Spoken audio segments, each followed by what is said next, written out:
o servo, e suas qualidades. Descubra qual é a sua. Na Bíblia, a palavra de Deus, encontramos atitudes de muitos servos de Deus, que deixaram sua marca na história. Servos que tiveram as mais terríveis e desastrosas adversidades, e contudo alguns deles ainda foram vencedores em seus tempos de vida. E disse Abraão ao seu servo, o mais velho da casa, que tinha o governo sobre tudo o que possuía: põe agora a tua mão debaixo da minha coxa. Gênesis 24, 2. O servo de Abrão, que era o mais responsável, recebe uma grande missão a realizar para seu senhor Abrão. Ele tem em suas mãos a responsabilidade de buscar na casa de seus parentes uma esposa para Isaque, filho de Abrão. Ele fica com receio, dizendo: se ela não quiser vir. Então Abraão falou que ficaria livre do juramento. Vemos aqui a qualidade de um servo que confia no Deus de seu senhor Abraão, pois quando ele chegou na cidade dos parentes de seu senhor, ele usou de muita confiança. Pois ele falou dizendo que seja aquela que eu lhe pedir água, todas as possibilidades de aparecer qualquer outra mulher naquele poço estava em jogo. Só que foi exatamente a quem se esperava. Pois pela sua muita confiança em Deus, é que ele recebeu o milagre. E aquele servo cumpriu a sua missão, trazendo Rebeca para Isaque, o qual o tomou por esposa, depois da morte de sua mãe, Sara. Vemos aqui um servo que pode se dar o título de servo fiel, que cumpriu sua missão. Primeiro ele recebeu o governo de todos os bens de seu senhor. Depois ele recebe ordem de Abraão, e cumpriu fielmente, trazendo Rebeca para Isaque. A este servo pode-se dar o título de servo bom e fiel. Agora, o servo é José. E aconteceu que, ouvindo seu senhor as palavras de sua mulher, que lhe falava, dizendo: conforme a estas mesmas palavras me fez teu servo, a sua ira se acendeu. Gênesis 39, 19. Neste caso trata-se da mulher de Potifar, e o servo é José, filho de Jacó. Neste caso nos convém ir um pouco mais além. José era filho de Raquel, a mulher mais amada de Jacó. Seus irmãos cuidavam de seus rebanhos, porém José teve a felicidade de aprender de seu pai, o patriarca Jacó. Com toda certeza, desde a infância José foi instruído a respeito de Deus, o Todo-Poderoso. Ele deve ter contado aos ouvidos de José, quando ele Jacó lutou com o anjo do Senhor no vale de Jaboque. Ele deve ter contado as visões e revelações que ele teve de Deus. Somente através destas instruções é que compreendemos que o servo José alcançou vitórias contínuas sobre cada provação que vinha sobre sua vida. Para alcançar grandes vitórias é necessário grandes provações. Na primeira prova, ele é traído por seus irmãos, tendo ele aproximadamente 17 anos. Era ainda moço, porém já com sonhos de Deus e bem instruído por seu pai, já acreditava no Deus Todo-Poderoso. Na segunda prova, em destaque, vemos outra situação. Ele já estava no Egito, era servo de Potifar. Sua esposa desejou sensualidade com ele. Tendo ele resistido com a ajuda de Deus e vencido esta prova, o espírito mau que estava naquela mulher não o suportou, e o acusou diante de Potifar, seu esposo, e ele é lançado na prisão. Mais uma prova das que estão escritas para nos ensinar o quanto é necessário sermos provados e vencermos cada prova, com a ajuda de Deus. Agora na prisão, mesmo sendo justo em cada uma delas, ele não desiste, e nem para de confiar em Deus. Agora na prisão, a Bíblia não diz o quanto ele foi provado, mas todo mundo sabe que prisão não é lar este mar de rosas que a gente sonha. Na prisão ele teve todo o tempo necessário para pensar o quanto ele foi injustiçado, primeiro pelos seus irmãos, depois por sua patroa. Se este servo José não tivesse sonhos e não tivesse sido instruído por seu pai Jacó a confiar no Deus eterno, poderia ele ter alcançado o galardão e o governo do Egito? De maneira nenhuma. A Bíblia diz: se a confiança do servo não estiver alicerçada e fundamentada na rocha que é Deus e sua palavra, só nas primeiras águas a confiança daqueles servos é elevada. Mas o servo José alcançou o prêmio máximo de sua confiança e o galardão tão sonhado de seus sonhos, tornando-se o governador de todo o Egito, e salvando a futura nação de Israel. José recebe o título de servo bom e fiel. Agora, o servo é Moisés. Então disse Moisés ao Senhor: Ah, meu Senhor!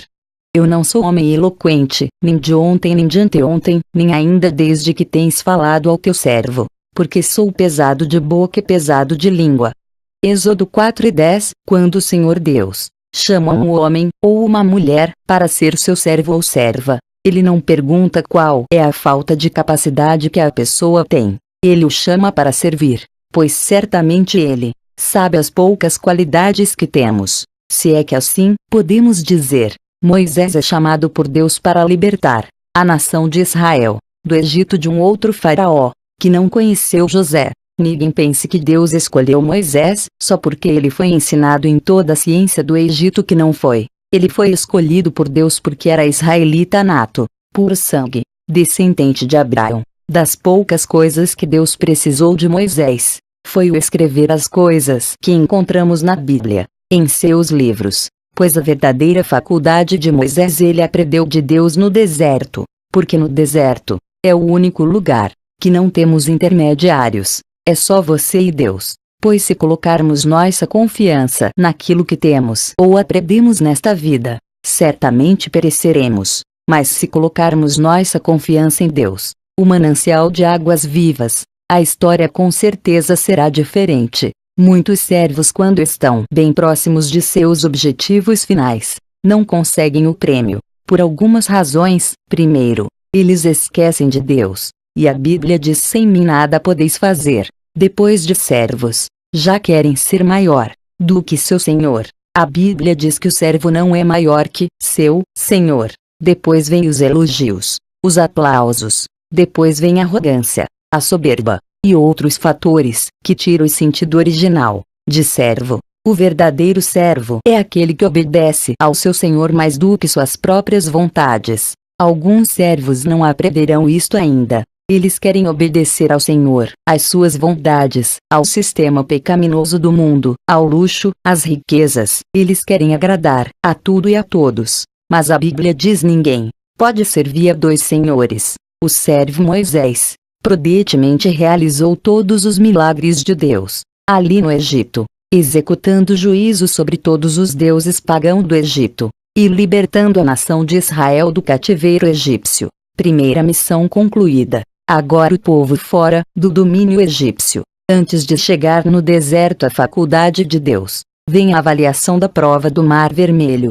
Quando nós nos deparamos diante do mar, todas as possibilidades de voltar, de desistir, de parar, de dizer que não dá, chega à ponta de nossas línguas. Só que este é um momento de sabermos se somos verdadeiramente servos, agradável ao nosso Senhor, pois se Ele nos der livramento, e nos fizer atravessar o mar das incertezas, aí sim temos confiança, que ainda estamos agradando ao nosso Senhor. A verdade é que nós só imaginamos aquela situação, mas as pessoas que viveram aquele momento glorioso, que o Senhor Deus fez abrindo o Mar Vermelho e dando livramento ao seu povo, depois que o Senhor tornou a fechar o mar sobre os egípcios, livrando uns e destruindo outros. É difícil imaginar o que eles sentiram. Atravessaram o mar das incertezas, e ainda seus inimigos foram destruídos. Assim, podemos crer que quando os servos ainda agrada ao seu Senhor,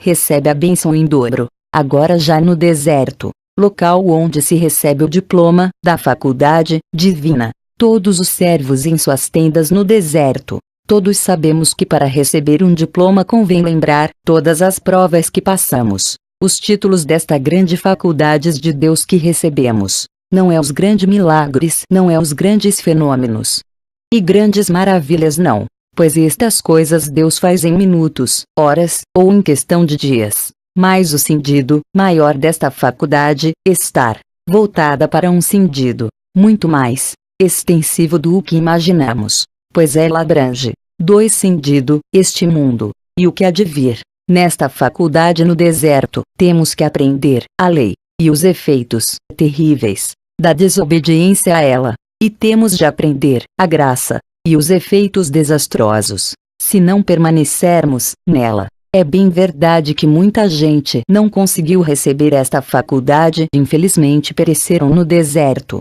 Mas os que se dispuseram seus corações à obediência, conseguiram a bênção das terras prometidas. A fidelidade e a obediência à faculdade de Deus são coisas tão sérias que até mesmo o servo fiel, Moisés, não conseguiu entrar nas terras prometidas, por causa dos rebeldes, que fizeram Moisés falar irrefletidamente, na hora em que ele feriu a rocha, e era apenas para falar a rocha, de forma que não lhe foi permitido entrar na terra que mana leite ou mel. Desta forma acho que deveríamos ficar muito assustado, porque somente 2 homens conseguiram, de 600.000, que foi Josué e Calebe. Todavia nos convém entender e chamarmos o servo Moisés bom e fiel, pelos seus grandes feitos na terra do Egito. Agora, o servo é Josué. Então somente esforça-te e tem muito bom ânimo, para teres o cuidado de fazer conforme a toda a lei que meu servo Moisés te ordenou. Dela não te desvies, nem para a direita nem para a esquerda, para que prudentemente te conduzas por onde quer que andares. Josué 1:7. Agora o servo Josué, de posse da responsabilidade de fazer a nação israelita tomar posse das terras prometidas, o primeiro alerta que ele recebeu foi o de observar toda a lei. O primeiro ato de Josué, no comando, foi passar o rio Jordão. Conforme Deus instruiu, eles o fizeram, e todos passaram o Jordão, pois eles ainda tinham em mente a grande travessia do Mar Vermelho. Desta forma este obstáculo do Jordão não foi difícil para o povo cumprir. Mas na conquista de Jericó, nos convém observar alguns pontos.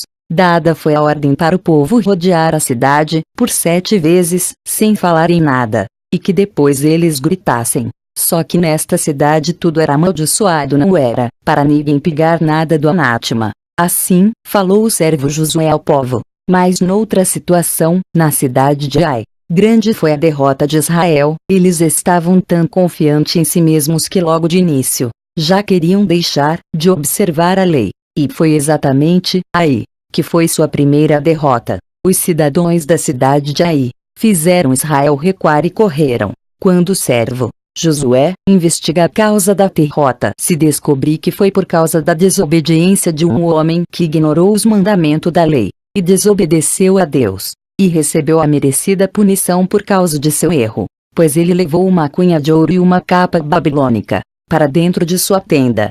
Nos dias de hoje existem muitos servos que levam o pecado para dentro de suas vidas e guardam a cunha do pecado dentro de seus corações, e ainda querem vitórias. Mas depois que Israel aprendeu com os erros de alguns, pois bom é quando aprendemos com os erros dos outros, pois neste caso o nosso prejuízo é menor do que aprender com os nossos próprios erros. Mas quando Israel aprendeu a guardar a lei, os estatutos divinos, as normas e procedimentos da vontade divina, para aquelas situações Israel se tornou indomável, de forma tal que noutras batalhas o servo Josué fez com que o sol e a lua parasse, só para conceder vitória ao seu povo Israel. Agora cada um, já de posse de sua herança, Josué faz a grande pergunta, que nos inquieta até ao dia de hoje. Noutras palavras, ele queria dizer, reuniu o povo e perguntou: olha Israel, vocês viram os grandes feitos de Deus, que Ele fez por nós, desde o dia em que saímos do Egito.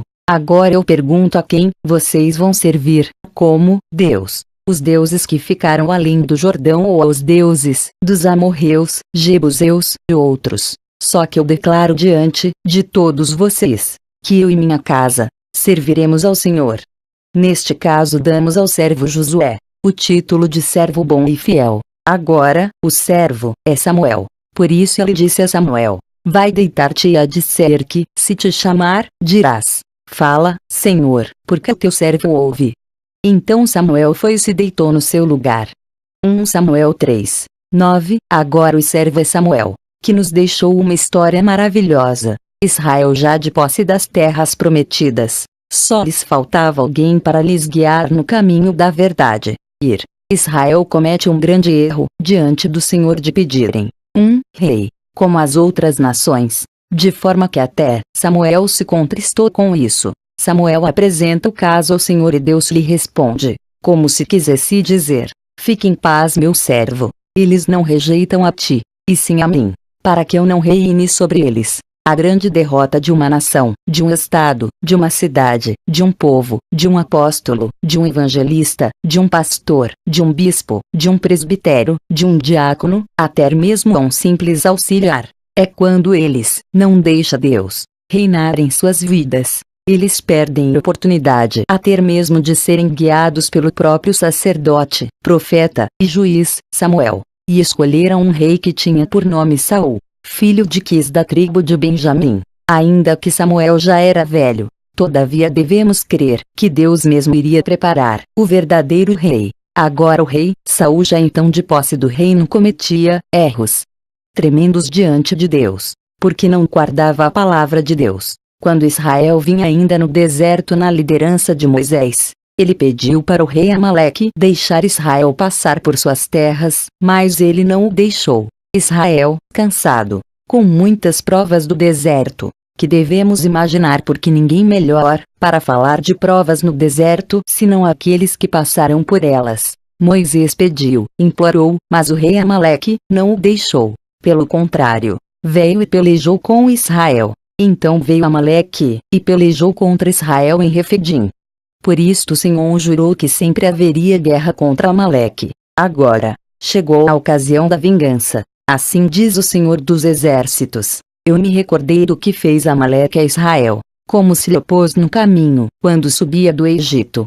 Vai, pois, agora e fere a Amaleque, e destrói totalmente a tudo o que tiver, e não lhe perdoes. Porém matarás desde o homem até a mulher, desde os meninos até aos de peito, desde os bois até as ovelhas, e desde os camelos até aos jumentos. Agora, vemos aqui um servo que não se preocupou em guardar a palavra do Senhor. Porém Samuel disse: tem porventura o Senhor tanto prazer em holocaustos e sacrifícios, como em que se obedeça à palavra do Senhor?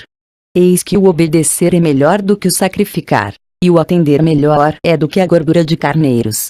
Porque a rebelião é como o pecado de feitiçaria, e o porfiar é como iniquidade e idolatria. Porquanto tu rejeitaste a palavra do Senhor, ele também te rejeitou a ti, para que não sejas rei. Vemos aqui que se o povo tivesse preferido o próprio profeta Samuel, naquela ocasião teriam sido muito mais felizes, até que chegasse Davi. Nesta história destes servos, podemos aprovar ao profeta, e sacerdote, e juiz, Samuel, e reprovar ao servo Saul, por desprezar grandemente a palavra de Deus. Situação na qual se encontra muitos servos nos dias de hoje. Agora, o servo é Davi. Assim feriu teu servo o leão, como o urso. Assim será este incircunciso filisteu como um deles, porquanto afrontou os exércitos do Deus vivo. 1 Samuel 17:36. Agora veremos nesta história que aquele rei, que Deus ainda estava preparando para reinar, em Israel já estava próximo, pois depois da reprovação de Saul, Samuel vai ungir a Davi, amando de Deus. É aquela velha situação, quando a bênção está chegando, de alguma forma, acabamos nos atrapalhando, e perdendo a bênção. Isto é na vida espiritual, financeira, familiar, nos relacionamentos emocionais, e em diversas situações de nossas vidas. Israel apavorado, por causa do gigante Golias, e o rei Saul, certamente fazia ter promessas, para ver se alguém teria coragem suficiente para lutar com um gigante. Na vida íntima e secreta de cada um dos servos de Deus, para cada um deles, Deus tem os seus meios. Agora Davi, ainda moço, porém já com responsabilidades, desde pequeno, ao cuidar das ovelhas de seu pai, o próprio Deus já o estagiava para ser rei de Israel. Quando o próprio Davi falou que ia ter mesmo um leão e um urso, já teria derrotado a Foi que o rei Saul lhe permitiu lutar com o gigante, todo o exército de Israel amedrontado, pois ninguém estava preparado para aquela situação. Se o próprio Deus não tem suas surpresas para dar livramento a Israel, se tornaria escravos dos filisteus. Somente alguém que já tivesse perdido medo com um leão e um urso seria capaz de dizer que lutaria com o gigante. Daí vem a importância de todo servo procurar apresentar como obreiros aprovados diante de Deus, que não tem do que se envergonhar, as armas da época. espada, grandes e pequenas, alguns ferrões e fundas, com a qual Davi lançou uma pedra na cabeça do gigante Golias, que o derribou por terra. A seguir, Davi pegou sua própria espada e degolou sua cabeça. Ninguém pense que Deus pegou aquela pedra e lançou na cabeça do gigante, que não foi. Deus o abençoar, não temos dúvidas que assim ele o fez. Só que a Bíblia diz noutra ocasião que homens atiravam pedras com as armas chamadas de fundas, e não erravam um fio de cabelo. Por isto dizemos que Davi treinava muito, cuidando do rebanho de seu pai. Ele, Davi, de pequeno mesmo já tinha responsabilidades de cuidar das ovelhas. Certamente ele ficava dias após dias jogando pedras em leões, ursos, raposas, todo tipos de cobras venenosas, escorpiões, e quando não havia nenhuma fera para ele afugentar, ele ficava atirando pedras nas árvores e inventando salmos pelo Espírito de Deus, pois nesta categoria ele é mestre. Então, para Davi não acertar a cabeça do gigante Golias com uma pedra de uma funda era uma coisa quase impossível, pois ele tinha muita experiência neste assunto. Assim podemos dizer que Davi realmente estava preparado por Deus e seus esforços de cuidar de ovelhas, que naquela época não havia ninguém melhor para reinar em Israel senão Davi, pelo grande feito de matar o gigante. E saía Davi onde quer que Saul o enviasse e conduzia-se com prudência, e Saul o pôs sobre os homens de guerra. E era aceita aos olhos de todo o povo, e até aos olhos dos servos de Saul. 1 Samuel 18, 5. Neste caso nós damos o título a Davi, de servo bom e fiel. Agora, o servo é um desconhecido que pode ser qualquer um. Saindo, porém, aquele servo encontrou um dos seus conservos, que lhe devia 100 dinheiros, e, lançando mão dele, sufocava-o, dizendo: paga-me o que me deves. Mateus 18 e 28. Na história desse servo, devemos observar com muita atenção, pois diz o texto que o referido sujeito ele mesmo já havia recebido perdão de uma dívida muito grande que ele devia. Só que este mesmo elemento encontrou um que lhe devia uma pequena quantidade de dinheiro. Talvez por ser tão pequena ele o obrigou a pagar. E aquele servo, não tendo dinheiro, ele mandou a prisão. O desfecho deste assunto entrou em questão quando Pedro perguntou ao Senhor: quantas vezes pecará meu irmão contra mim, e eu lhe perdoarei? Jesus disse que o servo que não perdoou devia 10.000 talentos. Ele foi perdoado de toda esta dívida. Sabemos que na Bíblia, talentos têm o poder de se multiplicar. Daí podemos pensar o quão grande era a dívida. Milhares de pessoas perecerão no inferno por causa da falta de perdão de uns para com outros. Pois se Deus mesmo tem o poder de perdoar toda a humanidade da terra, se assim eles quisessem, quem somos nós, simples criaturas, para não perdoar? A falta de perdão em nosso meio é algo tão sério, que por causa disto a infelicidade, a desilusão, a falta de amor, de fé, de esperança, são coisas tão remotas e distantes nas vidas de tais pessoas que não perdoam. E com muita certeza isto é a causa de muitos males individuais, dentro de cada um. E é tão grave que a sentença final de cada um que não perdoa, é exatamente a perdição do inferno. Jesus disse que se do íntimo não perdoar ao próximo, tal pessoa também não receberá perdão. Sabemos que a vida de Jacó e de Esaú não foi um mar de rosas, mas está escrito que houve perdão entre eles. A vida de José e seus irmãos foi muito complicado para José, mas está escrito que houve perdão entre eles. A vida de Cristo e os sofrimentos que ele sofreu por nós, e nos deixou as maiores riquezas que a humanidade pode alcançar. Ele mesmo, Jesus, quando estava morrendo, disse: Pai, perdoa a todos, eles não sabem o que fazem. Portanto, o perdão é uma grande riqueza que Deus deixou no planeta Terra para toda a humanidade. O servo desconhecido, que pode ser qualquer um de nós, o que não perdoar ao seu semelhante, estar reprovado pela Bíblia, e a sua eternidade será o inferno de fogo. A procura do servo. Quem é, pois, o servo fiel e prudente, que o seu Senhor constituiu sobre a sua casa, para dar o sustento a seu tempo? Mateus 24, 45. Neste caso a própria palavra já faz a pergunta: quem? sabemos que fiel é aquele que faz a vontade de seu Senhor 100%. Esta palavra destina-se especificamente a obreiros que receberam a incumbição de dar o verdadeiro sustento espiritual aos seus conservos, dentro da casa do Senhor. Este sustento certamente ele abrange uma gama muito grande de verdades inseridas na palavra de Deus, pois o objetivo não é somente físico, como muitos falsos profetas, muitos falsos obreiros pensam, que é os bens materiais que eles têm, fosse o suprimento completo daquilo que Jesus falou. Não é. Eles é quem tem estes suprimentos que lhes foram dizimados e ofertados como ofertas para o trabalho do Senhor. Só que eles transformam estas ofertas e dízimos em verdadeiros impérios de fortunas para si mesmos, e não para a manutenção e trabalho do Senhor, que certamente todos eles pagarão um preço muito alto diante de Deus, o Todo-Poderoso, por causa desta irresponsabilidade.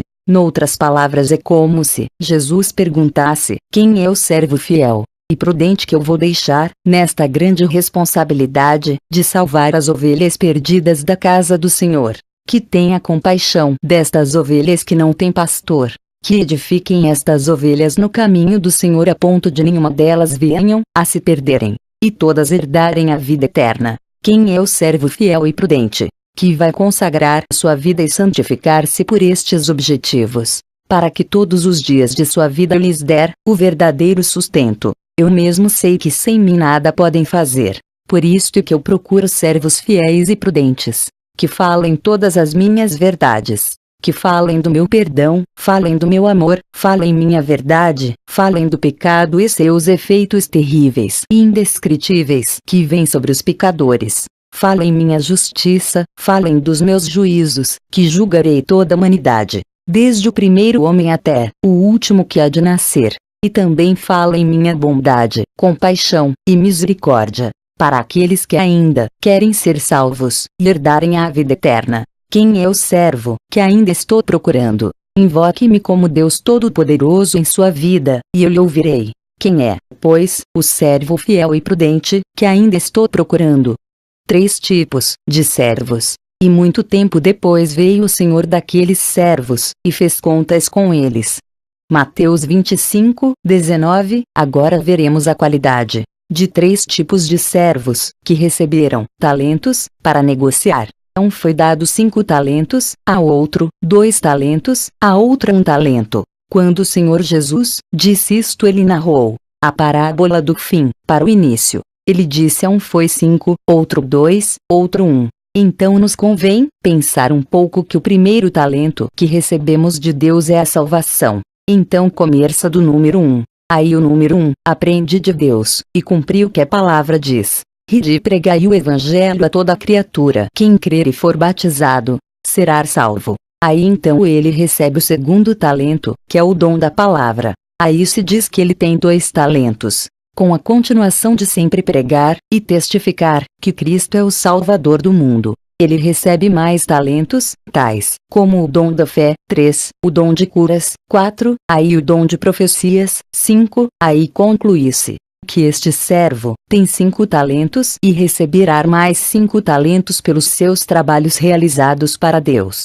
E como sabemos que talentos na Bíblia se multiplica conforme a medida sacudida e transbordante, e se você adicionar isto para a eternidade de Deus, então pode-se dizer 5 bilhões de talentos. Agora no segundo servo, ele recebe 1 talento à salvação e depois ele recebe o segundo talento, o dom de pregar. Ele faz isto com muito empenho, todos os dias de sua vida, pois quando ele está pregando o evangelho e dizendo para o mundo inteiro que Jesus salva, ele está depositando na caixa econômica eterna de Deus. E quando seu Senhor vier ajustar contas com ele, ele recebe de seu Senhor o dobro de todo o seu trabalho, e ainda recebe um elogio de servo bom, tanto de 2 como o de 5 talentos. São servos bom e fiel. Agora aquele servo que recebe só 1 talento, que é a salvação, ele tinha todas as possibilidades de ganhar os 5 talentos que os outros 2 ganharam, só que ele enterrou o talento.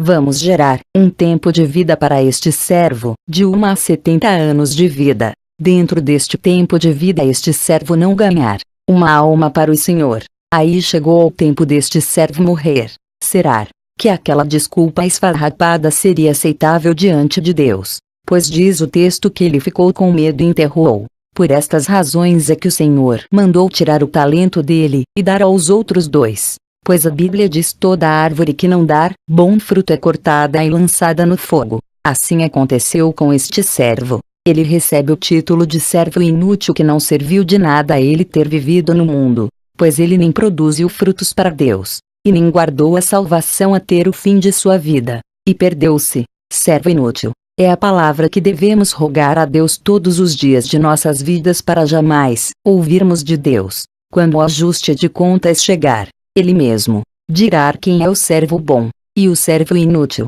Lança aí, pois, o servo inútil nas trevas exteriores. Ali haverá pranto e ranger de dente. E aos outros 2, seu senhor lhe disse: bem está, servo bom e fiel. Sobre o pouco foste fiel, sobre muito te colocarei. Entra no gozo do teu Senhor, e possui-lhe todas as delícias da vida eterna, para sempre. Amém. O servo que dissipa as riquezas de seu senhor. E dizia também aos seus discípulos: havia um certo homem rico, o qual tinha um mordomo, e este foi acusado perante ele de dissipar os seus bens. Lucas 16, 1. Neste caso, um mordomo que também servo foi acusado de gastar o dinheiro de seu senhor. Mas prudentemente este servo usa de grande astúcia, pois ele, sabendo que a vida boa ia acabar, então ele começa a planejar o seu futuro, após a perca de seu emprego de mordomo. E quem devia ao senhor dele grandes quantidades de dinheiro, ele o fez um desconto enorme, para quando ele estivesse sem emprego, recorrer àqueles devedores de seu senhor. A Bíblia diz que aquele senhor do tal servo elogiou. Entenda bem, não foi o Senhor Jesus, não. Foi o outro Senhor. Então penso eu, que foi este Senhor, que disse: granjeai amigos com as riquezas da injustiça, e não o Senhor Jesus. Pois o texto não teria nenhum sentido se fosse Jesus. Pois como poderia os filhos da luz fazer amizade com os filhos da injustiça, e serem bem-sucedidos? Pois se nós fizéssemos amizades com os traficantes, ladrões e assassinos, e quando os policiais chegassem a indagar nossas vidas por tal ato, até que provemos nossa inocência, meu amigo, misericórdia. Mas o texto teria amplo sentido se for amizade com a justiça, pois ainda que morrerem pela justiça, ganharão as moradias eternas. Pois a Bíblia está cheia de respaldo para os justos, mas para os injustos só desastres. E por que aqui seria diferente? Mas o Senhor Jesus está chamando a atenção de seus servos é para serem justos tanto no mínimo como no muito, e isto nas riquezas injustas desta vida, pois se não formos justos nestas, como seríamos nas de Deus, e toda a infinita eternidade, com Cristo Jesus, nos céus de glória? Se alguém me serve, siga-me, onde eu estiver, ali estará também o meu servo.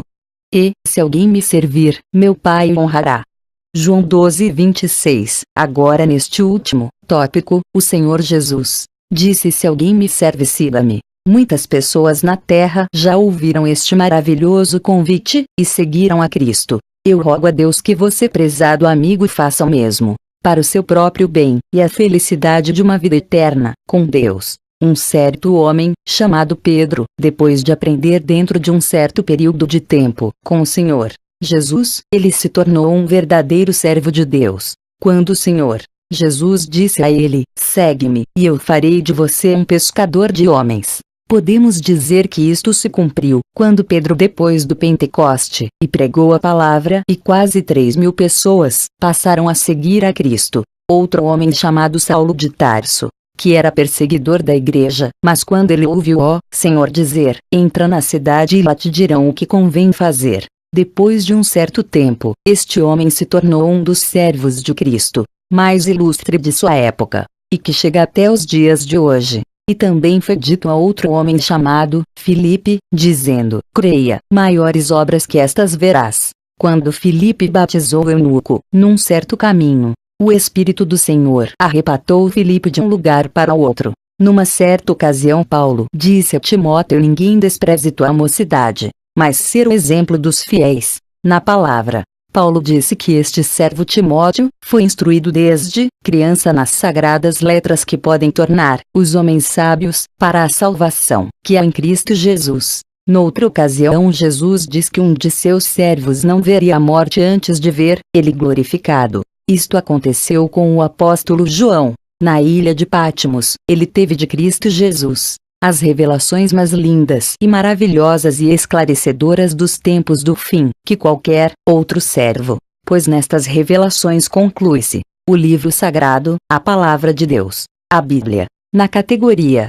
destes poucos servos, qual delas é a sua? Que o Senhor Deus abençoe os servos bons e fiéis, transforme os inúteis, converta os injustos, e multiplique os talentosos e salve milhares e milhares de ovelha que ainda não têm pastor. Fim. Concluído em 5 de abril de 2014. Glória a Deus. Para sempre. Amém. Confiança e o galardão tão sonhado de seus sonhos, tornando-se o governador de todo o Egito e salvando a futura nação de Israel. José recebe o título de servo bom e fiel. Agora, o servo é Moisés. Então disse Moisés ao Senhor: Ah, meu Senhor, eu não sou homem eloquente, nem de ontem nem de anteontem, nem ainda desde que tens falado ao teu servo, porque sou pesado de boca e pesado de língua.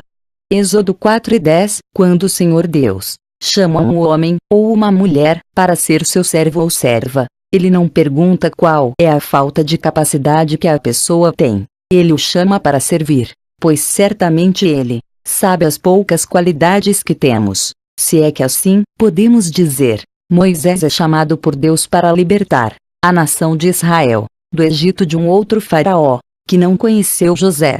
Ninguém pense que Deus escolheu Moisés só porque ele foi ensinado em toda a ciência do Egito, que não foi. Ele foi escolhido por Deus porque era israelita nato, puro sangue, descendente de Abraão. Das poucas coisas que Deus precisou de Moisés, Potifar seu esposo, e ele é lançado na prisão. Mais uma prova das que estão escritas para nos ensinar o quanto é necessário sermos provados e vencermos cada prova, com a ajuda de Deus. Agora na prisão, mesmo sendo justo em cada uma delas, ele não desiste e nem para de confiar em Deus. Agora na prisão, a Bíblia não diz o quanto ele foi provado, mas todo mundo sabe que prisão não é lar este mar de rosas que a gente sonha. Na prisão ele teve todo o tempo necessário para pensar o quanto ele foi injustiçado, primeiro pelos seus irmãos, depois por sua patroa. Se este servo José não tivesse sonhos e não tivesse sido instruído por seu pai Jacó a confiar no Deus eterno, poderia ele ter alcançado o galardão e o governo do Egito?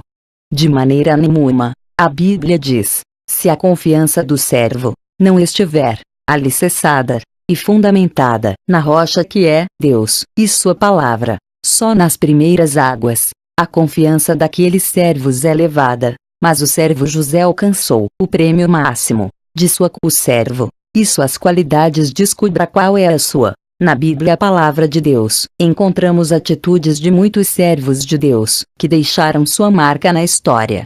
Servos que tiveram as mais terríveis e desastrosas adversidades, e contudo alguns deles ainda foram vencedores em seus tempos de vida. E disse Abraão ao seu servo, o mais velho da casa, que tinha o governo sobre tudo o que possuía: põe agora a tua mão debaixo da minha coxa. Gênesis 24:2. O servo de Abrão, que era mais responsável, recebe uma grande missão a realizar para seu senhor Abrão. Ele tem em suas mãos a responsabilidade de buscar na casa de seus parentes uma esposa para Isaque, filho de Abrão. Ele fica com receio, dizendo: se ela não quiser vir. Então Abraão falou que ficaria livre do juramento. Vemos aqui a qualidade de um servo que confia no Deus de seu senhor Abraão, pois quando ele chegou na cidade dos parentes de seu senhor, ele usou de muita confiança, pois ele falou dizendo que seja aquela que lhe pedir água. Todas as possibilidades de aparecer qualquer outra mulher em José teve a felicidade de aprender de seu pai, o patriarca Jacó. Com toda certeza, desde a infância José foi instruído a respeito de Deus, o Todo-Poderoso. Ele deve ter contado aos ouvidos de José Quando ele Jacó lutou com o anjo do Senhor no vale de Jaboque, ele deve ter contado as visões e revelações que ele teve de Deus. Somente através destas instruções é que compreendemos que o servo José alcançou vitórias contínuas sobre cada provação que vinha sobre sua vida. Para alcançar grandes vitórias é necessário grandes provações. Na primeira prova, ele é traído por seus irmãos, tendo ele aproximadamente 17 anos. Era ainda moço, porém já com sonhos de Deus e bem instruído por seu pai. Já acreditava no Deus Todo-Poderoso. Na segunda prova, em destaque, vemos outra situação. Ele já estava no Egito. Era servo de Potifar. Sua esposa desejou sensualidade com ele. Tendo ele resistido com a ajuda de Deus e vencido esta prova, o espírito mau que estava naquela mulher não o suportou e o acusou diante de pé naquele poço. Estava em jogo, só que foi exatamente a quem se esperava, pois pela sua muita confiança em Deus é que ele recebeu o milagre, e aquele servo cumpriu a sua missão, trazendo Rebeca para Isaque, o qual o tomou por esposa depois da morte de sua mãe, Sara. Vemos aqui um servo que pode se dar o título de servo fiel, que cumpriu sua missão. Primeiro ele recebeu o governo de todos os bens de seu senhor. Depois ele recebe ordem de Abraão, e cumpriu fielmente, trazendo Rebeca para Isaque. A este servo pode-se dar o título de servo bom e fiel. Agora, o servo é José. E aconteceu que, ouvindo seu senhor as palavras de sua mulher, que lhe falava, dizendo: conforme a estas mesmas palavras me fez teu servo, a sua ira se acendeu. Gênesis 39, 19. Neste caso trata-se da mulher de Potifar, e o servo é José, filho de Jacó. Neste caso nos convém ir um pouco mais além. José era filho de Raquel, a mulher mais amada de Jacó. Seus irmãos cuidavam de seus rebanhos,